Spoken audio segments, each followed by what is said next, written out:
So,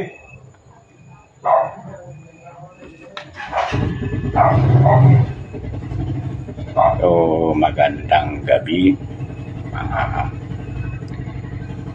kapatid.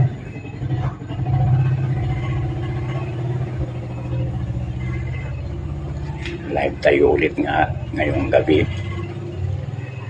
At ang paksa natin ay kung saan nagsimula ang utos na ipangilin ang Sabat sa mga Israel. Kaya magsisimula tayo dito sa Marcos 2:27 dahil ito ang matagal na pinagtatalunan. Ang sabi sa talata, sinabi rin ni Jesus, itinakda ang araw ng pamamahinga para sa tao. Hindi nilikha ang tao para sa araw ng pamamahinga. So malinaw na ang Sabat ay itinakda para sa mga tao.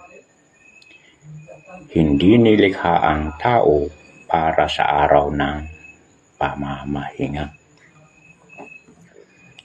Yan. So, ang tanong ay, kailan iniutos?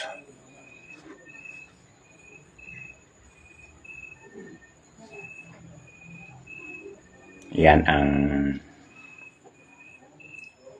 dapat nating basahin para malaman natin kung kailan nagsimula. Narinig ko ang reklamo ng mga Israelita. Sabihin mo sa kanila na sa pagtatakip silim, bibigyan ko sila ng karne. Sa umaga, bibigyan ko sila ng tinapay hanggang gusto nila. Sa gayoy, malalaman nilang ako si Yahweh, ang kanilang Diyos. So, ang mga Israelita noong lumabas sila sa Ehipto at nasa